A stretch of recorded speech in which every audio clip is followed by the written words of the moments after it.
Bismillahirrahmanirrahim. Assalamualaikum warahmatullahi wabarakatuh.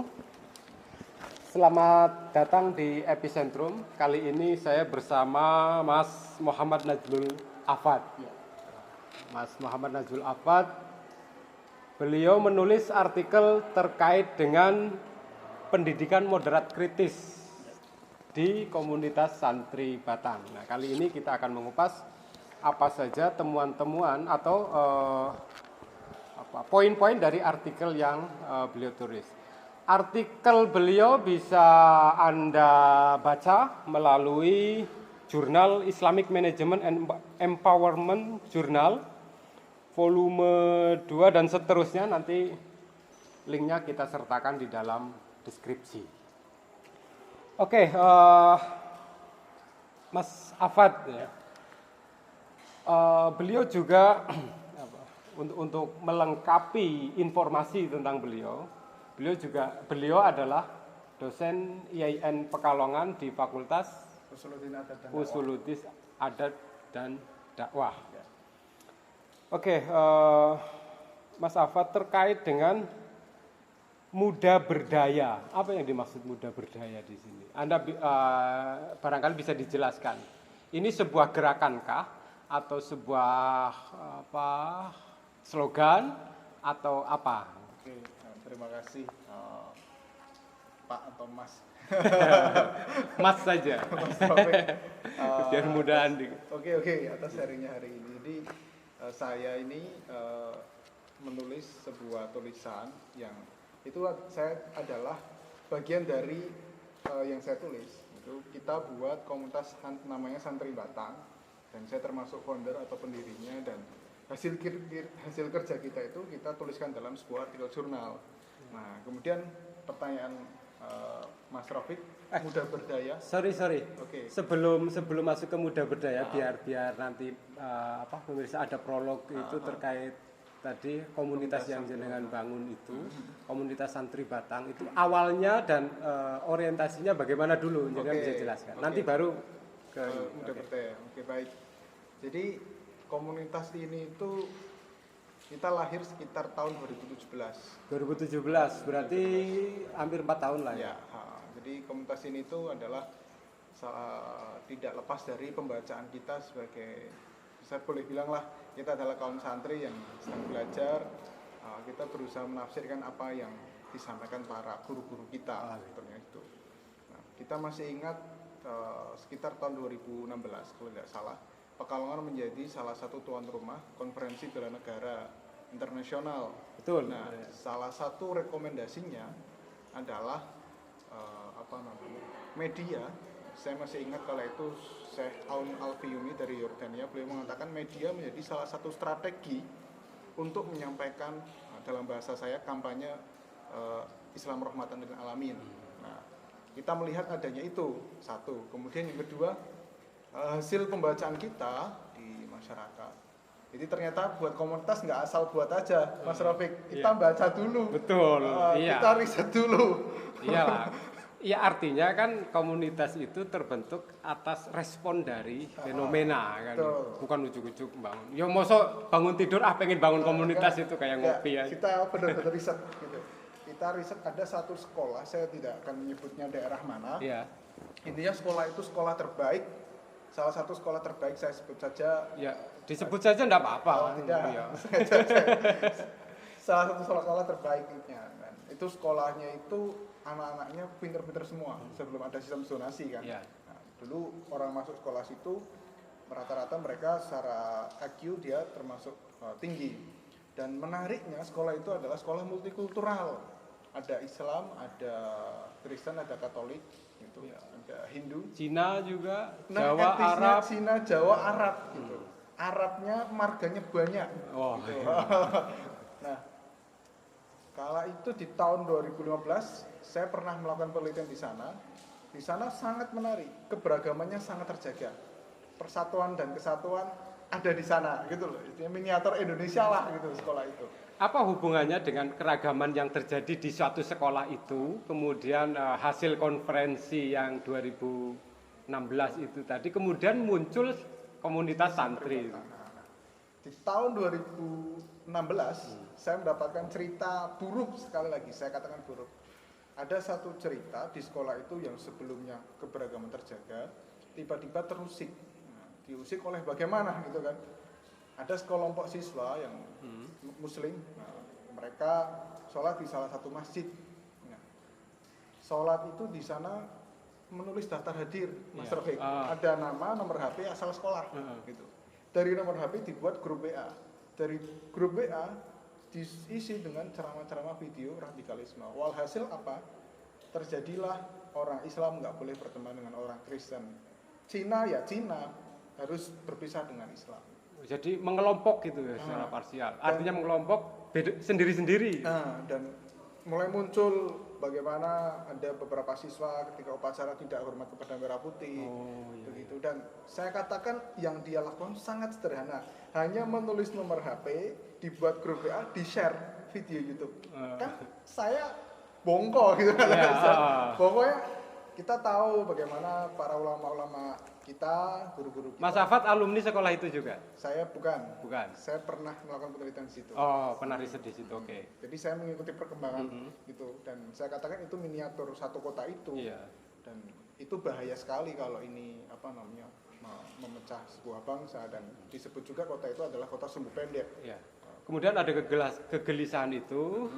Jenengan merasa perlu nih membuat suatu komunitas yang berbasis multimedia lah, mungkin kira-kira begitu.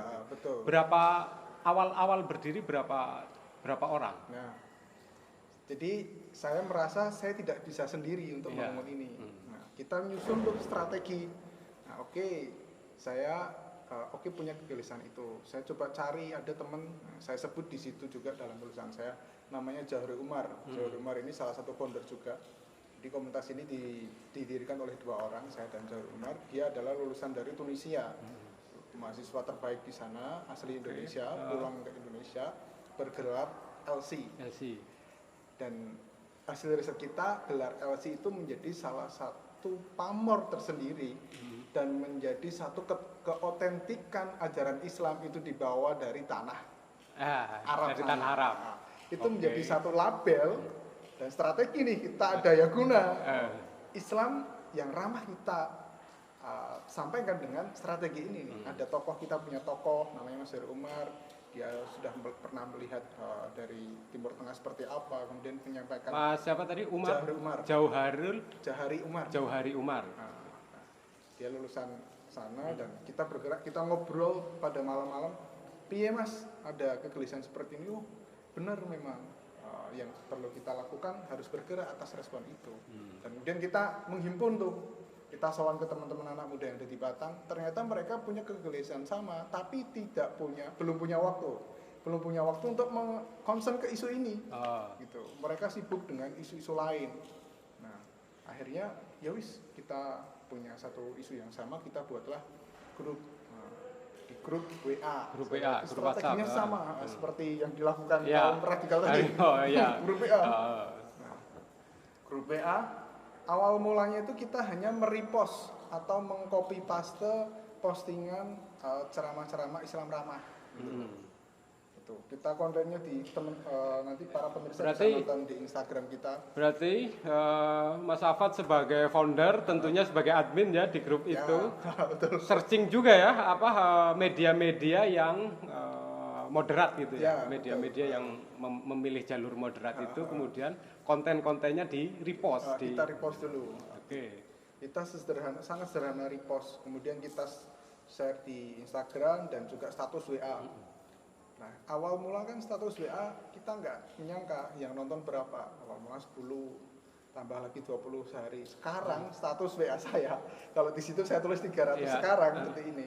Setiap saya menyampaikan status di WA, minimal itu sekitar 400-an. 400. Kan itu saya. Anggota kita ada 250 di grup WA itu. Artinya 250 kali. Kan? Kita sudah seperti pengajian di depan. Barangkali nanti akan terjawab melalui bagaimana temuan jenengan terkait dengan artikel yang Anda tulis. Jadi paling tidak kita sudah punya gambaran lah apa itu komunitas santri Batang kan. Nah, masuk ke sini, jadi kan memberi judul Muda Berdaya, sebuah pendidikan moderat kritis komunitas santri Batang. Ya. Berarti apa ya? Yang dipakai adalah muda berdaya. Poin core Ya. core apa ya? Tagline lah barangkali gitu ya. Itu muda berdaya. Konteks muda berdaya yang terjadi atau konteks muda berdaya, gerakan muda berdaya di komunitas santri Batang itu berdaya yang seperti apa? Oke, thank you. Jadi anak muda itu kan dalam beberapa riset mengatakan ya agen of change, ya kan, kemudian dia kalau Ben White itu menyampaikan bahwa anak muda itu youth is regeneration, dia adalah seorang penerus, kemudian begitu. Kemudian dia juga berada dalam masa transisi antara menjadi dari anak-anak menjadi anak muda menjadi tua gitu kan. Yang terakhir adalah sebagai pembangkang lah dan mengatakan seperti itu karena dia berusaha merespon isu yang ada dan bahkan barangkali cara-caranya kurang tepat. Nah, konteks muda berdaya ini sebagai kita menyadari siapa sih komunitas kita itu anggotanya siapa aja, kaum tuakah atau kaum anak-anak. Nah, kaum muda, anak muda, dan anak muda itu kita tangkap anak muda yang keren itu seperti apa sih? Nah, kita mulai nih. Saya sedikit banyak memang terbantu oleh saat saya riset S2 saya mengenai juga komunitas anak muda, dan dari situlah kemudian saya punya stimulus, kita perlu mendefinisikan ulang nih anak muda itu harus seperti apa nih gitu. Karena memang ada banyak harapan, ternyata orang tua kepada kita itu harapannya banyak, pada anak muda itu banyak, dan anak muda punya harapan sendiri itu Mas Rafiq kan? Dan barangkali perlu diklikkan. Nah, kemudian muncullah konsep muda berdaya sebagai sebuah sarana kita melakukan pemberdayaan untuk menjawab itu tadi. Betul. Pemuda yang keren yang seperti apa? Ya, adanya muda berdaya. Komunitas santri Batang ini keanggotaannya bagaimana tadi yang belum terungkap? Nah, di keanggotaan kita itu sangat cair, sekali lagi sangat cair. Karena namanya komunitas itu sama juga nih hasil riset. Jadi anak muda itu ternyata sekarang tidak suka yang terikat. Gitu. Tidak, ya. Milenial beda generasi. Sangat cair, mereka tidak suka yang terikat. Saya nggak tahu ini apakah ada hubungannya kebanyaknya jomblo karena mereka. Saya nggak betul. Karena mereka nggak suka diikat loh, nggak. Jadi mereka itu tidak suka terikat. Gitu. Kalau ikut komunitas ya ikut saja. Mereka boleh ikut kegiatan kita dan boleh tidak. Nah, penciri. Penciri? Bolehlah, ya bolehlah. Yang menandakan bahwa dia masuk ke dalam komunitas santri Batang itu pintu masuknya apa? Apakah bergabung di grup WA kemudian menjadi komunitas atau apa coba? Ya. Barangkali saya jawab dulu dari definisi santri dulu. Betul. Kenapa saya jawab dari situ? Karena definisi santri itu kenapa dinamakan komunitas santri Batang ya kan? Santri Batang. Santri kan identik dengan orang bersarung, kemudian berpeci, berkerudung gitu kan. Ngaji, kitab, dan tidak lepas dari pondok pesantren. Betul. Ya. Nah, konteks kita berada di Batang, kita tahu struktur masyarakatnya, kita dekat sekali dengan Pekalongan sebagai kota santri. Jadi masyarakatnya itu bukan hanya sebatas mereka yang ngaji di pondok pesantren saja atau mengenyam di pondok pesantren saja, tapi mereka santri kalong. Kalau di Batang itu beberapa muncul seperti itu, santri kalong, santri yang tidak menetap atau bermukim di pondok. Nah, definisi ini kemudian melebar, artinya kita nyari sumber nih, definisi yang bisa dipakai oleh teman-teman santri Batang, karena teman-teman Batang itu yang gabung di grup WA itu bukan hanya sebatas kaum-kaum yang mondok di pesantren itu, gitu, tapi pokoknya semua yang mau belajar tentang Islam, ingin suka ngaji, suka sholawat, kita wadahi melalui grup WA itu. Dan ini cair. Nah, grup ini bukan Gus-gus dan Neng-Neng, bukan. Atau bukan orang yang pernah nyantri juga kan? Bukan. Maksudnya bukan hanya orang yang pernah nyantri juga. Semuanya pokoknya yang kita mau mengakomodir semuanya. Karena ada satu cerita juga bahwa selama ini ada komunitas santri, menyebut sebagai santri itu terbatas pada mereka yang mondok pesantren dan tidak jauh dari Gus dan Ning gitu. Padahal fakta lapangan anak-anak muda itu sekali lagi mereka tidak suka terikat dan ingin belajar tentang Islam. Kalau ini kita tidak ditangkap, kita tidak menangkap isu ini, maka mereka akan belajar dengan siapa? Gitu kan? Problemnya kan mereka itu ya carinya di YouTube, di Instagram, cari-cari quote-quote yang pantas untuk hati saya apa, yang bisa kira-kira menghibur diri saya, itu kan rata-rata seperti itu. Dan kebanyakan surfing di internet itu untuk mencari pembenaran atas kondisi itu. Bukan mencari kebenaran tapi cari pembenaran. Ya, saya mengaku itu. Saya mengaku itu, betul. Yang dikatakan anak muda jomblo ki yo jihad. Pas ketemu kayak gitu, ini cocok, ini gue banget lah kayak bahasa Betawinya. Akhirnya nanti perlahan. Ya kadang seperti itu. Ya memang nggak seperti itu. Maka kontennya pun kita akhirnya dari semula repost, kemudian kita coba meng-create membuat konten. Membuat konten dan itu mengalir. Kita ketemu anak muda Batang baru pulang dari pesantren, kemudian dia juga mahasiswa ya. Kita sebut mahasiswa santri. Kita ngobrol tuh dialog. Oke Mas, saya bisa buat Corel buat desain. Dia buat desain dan desainnya sangat kolot, sekali lagi kolot hitam banget gitu. Kita refleksi ya, nggak bermaksud untuk mengatakan dia buruk, enggak, itu kolot dan dia sambil jalan kita kasih masukan, wah kelihatan muda. Anak muda kan jiwanya cerita desainnya berani, warna-warni gitu kan. Artinya di komunitas santri Batang itu, di grup itu, siapa saja bisa mempost. Bisa masuk situ. Bisa mempost juga, bisa membuat atau ada tim-tim sendiri yang meng-create. Ada 2 grup santri Batang dan grup belakang layar. Gitu. Admin lah ya. Admin. Jadi kontennya diproduksi oleh admin, nanti cyber adminnya grup itu mendistribusikan ke media-media masing-masing yang dimiliki itu. Oke. Berarti kan jelas artinya konten itu terkontrol kan? Tidak semua orang bisa buat. Nanti kalau semua orang bisa buat, kepentingan sendiri-sendiri juga. Betul.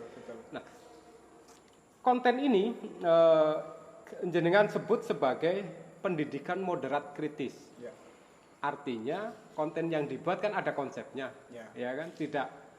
Ini menarik nih, kemudian dibuat konten di post. Besok apalagi besok ini nggak nyambung. Artinya kan jenengan punya perencanaan yang matang. Kita mau mengkampanyekan tentang apa?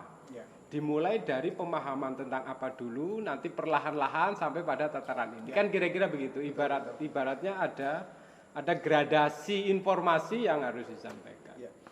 Nah, dari itu kemudian masuk ke dalam pendidikan moderat kritis itu.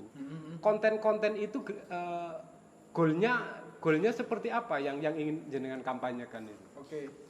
Kita barangkali saya salah satu founder saja. Jadi karena kita ada 2 orang, kita punya strategi masing-masing. Betul. Kalau kita membagi itu, saya itu konsen ke pendidikan, kalau Mas Umar ke agamanya, gitu loh. Nah, nanti saya ceritakan strateginya Mas Umar sedikit. Nah, kalau goal saya sih yang penting itu tersampaikan dulu. Tersampaikan dulu. Quote yang kita kan nyari searching dulu, buka kitab, buka beberapa ceramah kiai-kiai, kemudian kita repro gitu kan, reproduksi ulang, kemudian kita share. Ketika itu sudah tersampaikan, ya kita anggap ada nantinya akan ada sebuah perubahan perilaku dan gagasan. Karena sekali lagi masalah di dunia ini adalah masalah pola pikir dan itu hanya bisa diselesaikan melalui pendidikan. Itu kata Pak Rum. Betul. Nah, cara inilah, cara sederhana ini yang seperti itu. Berarti target awal yang jenengan lakukan itu adalah mempost atau men-share media konten-konten yang berpotensi atau yang targetnya adalah bagaimana merubah pola pikir. Itu target awal. Sampai kapan kira-kira itu? Ya sampai akhir hayat nanti. Sampai akhir hayat. Jadi bagaimana membangun pola pikir. Nah, pola pikir yang dimaui dari komunitas santri Batang itu pola pikir yang seperti apa? Oke. Nah, anak muda berdaya ya kan. Dan kemudian kita coba moderat kritis. Kalau kata moderat sendiri kan apa namanya keseimbangan, Ya, tidak tawasud, ya, tawazun. tawazun, tidak ke kanan dan ke kiri. Nah, ada konteks kata kritis di situ. Jadi mereka itu berusaha memahami suatu kondisi itu bukan semata-mata ditelan mentah-mentah saja, tapi juga dipikir ulang. Kita cari, kita telah kembali. Maka ada satu kegiatan lagi namanya kopdar aja. Kopdar aja. Saya lupa singkatannya. Intinya di situ kita ngaji secara offline. Nah, kita punya dua strategi, offline dan online. Nah, strategi online itu tadi sudah banyak disampaikan. Yang offline itu kopdar aja itu. Nah, itu salah satunya. Ya, itu inisiatornya ya tadi Mas Jawar Umar. Karena beliau yang sekali lagi keautentikan Islam, beliau paham tentang narasi. Berarti yang kopdar itu lebih banyak dihandle Mas Umar. Isu-isu apa yang dibahas biasanya kalau online? Isu kemarin itu yang kita membahas itu kitabnya Mbah Hasim tentang taklim. Ya. Bagaimana ada pun taklim. Bagaimana kita menjadi seorang pembelajar atau bagaimana kita harus belajar lah, adab-adabnya seperti apa. Kan sederhana sekali. Ya. Kan sangat sederhana. Tapi itu disampaikan melalui kita pakai PowerPoint, kemudian media-media modern lah. Media-media modern, dan kita anak-anak muda semua pesertanya, dan kita buat asik. Dan juga di situ saya ceritakan bukan hanya di masjid, itu awal mulai itu di musola, kemudian bergeser di jalan. Di jalan di Batang itu ada jalan veteran, itu jalan utama di daerah dekat dengan alun-alun Batang. Iya. Kita buat acara kopdar aja di situ, kerjasama dengan salah satu komunitas. Maksudnya di taman kota atau di taman kota. Di taman kota. Kita sebut seperti itu. Ya, itu yang disukai milenial kayak gitu. Ya, gitu. Dan mungkin perlu sesekali sambil mancing. Ya, itu harus, saya rasa begitu. Betul. Dan ada kata kunci lain, yakni kolaborasi. Kita buat kopdar aja kopdar aja on the street misalnya, di jalan. Kita tidak bisa berdiri sendiri. Sekali lagi kita ngajak komunitas lain, namanya komunitas Lemah Abang, komunitas anak-anak muda mahasiswa Batang yang kuliah di Batang dan Pekalongan. Buat acara di situ. Lemah Abang singkatan berarti ini. Lemah Abang. Kepanjangannya apa? Saya lupa Lemah Abang itu. Lesehan mahasiswa Batang kayaknya, di Pekalongan. Kayaknya begitu. Ya. Mahasiswa Batang di Pekalongan. Mereka yang kuliah di Pekalongan. Salahnya di IAIN dan seterusnya. Dan strategi ini terus berkembang, Mas Rafiq. Betul. Kemudian kita buat antologi puisi Rahmatan lil Alamin. Jadi dari kopdar kolaboratif ini, salah satu kolaborasinya dengan Lemah Abang tadi. Mungkin dengan komunitas yang lain dan sebagainya, kemudian menghasilkan sebuah karya kan gitu. Strategi lain, kita buat strategi lain. Strategi lain. Dengan buat puisi. Itu kolaborasi juga. Itu kita mewadahi teman-teman santri Batang dan publik, khususnya orang-orang Batang yang pengen nulis dan bergerak di sastra, dan kita arahkan, bukan kita arahkan. Ya, kita ada mentoring lah, ada mentoring ya. Kita tim adminnya tadi. Betul. Itu kita diskusi isu apa yang bisa kita lakukan. Iya. Kita punya potensi apa? Kita punya potensi sastra tapi terpendam. Betul. Oke lah, akhirnya kita pakai strategi antologi puisi itu, dan itu menampung karya teman-teman. Dan kita bukukan. Itu menjadi mahakarya luar biasa, dan si adminnya itu si penanggung jawab lah, atau koordinator dari antologi puisi ini itu seusia dengan saya. Dia itu dulu ketika SMA pingin kuliah sebetulnya, tapi tidak bisa kuliah ya karena ada kendala ekonomi, kemudian cita-citanya orang tua barangkali dia bekerja, tapi passion dia terkait nulis sampai sekarang masih terbina, dan dia hanya aktivis kampung. Antologi ini pernah di-showkan, artinya dibaca secara pertunjukan gitu ya, mungkin bayangan saya gitu. Karena ini produk komunitas, dibuat secara bersama melalui diskusi, perenungan, isu-isu apa yang aktual dan lain sebagainya. Apakah pernah kemudian dilaunchingkan kemudian dibaca antologi itu dari awal sampai akhir kan gitu? Ya. Atau mungkin pernah divideokan kan? Oke. Jadi saya lanjutkan yang tadi, Ya. ada aktivis kampung, dia punya potensi, tapi dia grogi untuk ngobrol di tingkat Kabupaten Batang, Ya. gitu saya katakan. Dan kita wadah itu, kita fasilitasi. Nah, karena Santri Batang itu berusaha mencoba menggali-gali akar-akar rumput ini, supaya ayo kamu harus berani. Nah, lanjut antologi itu kita showkan di pertemuan terbatas, karena kala itu Corona melanda. Iya.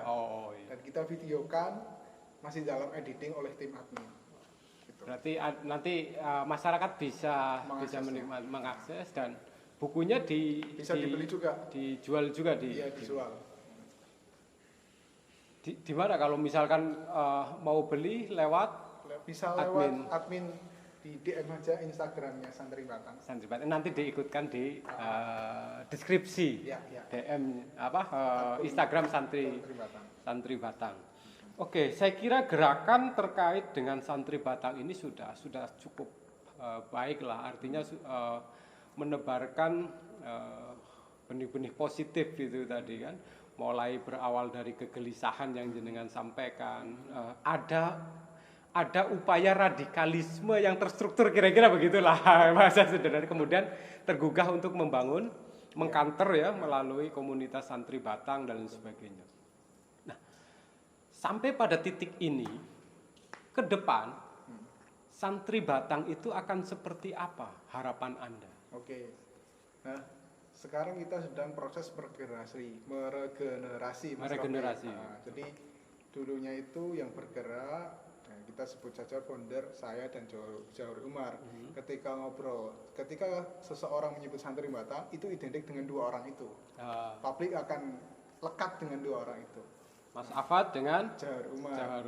Kita berpikir itu tidak baik. Gitu. Regenerasi gagasan oke, tapi struktur juga harus loh. Itulah. Nah, kita sedang meregenerasi dengan salah satu tim kita, dan bentuknya adalah kita panggil sebagai ketua Santri Batang.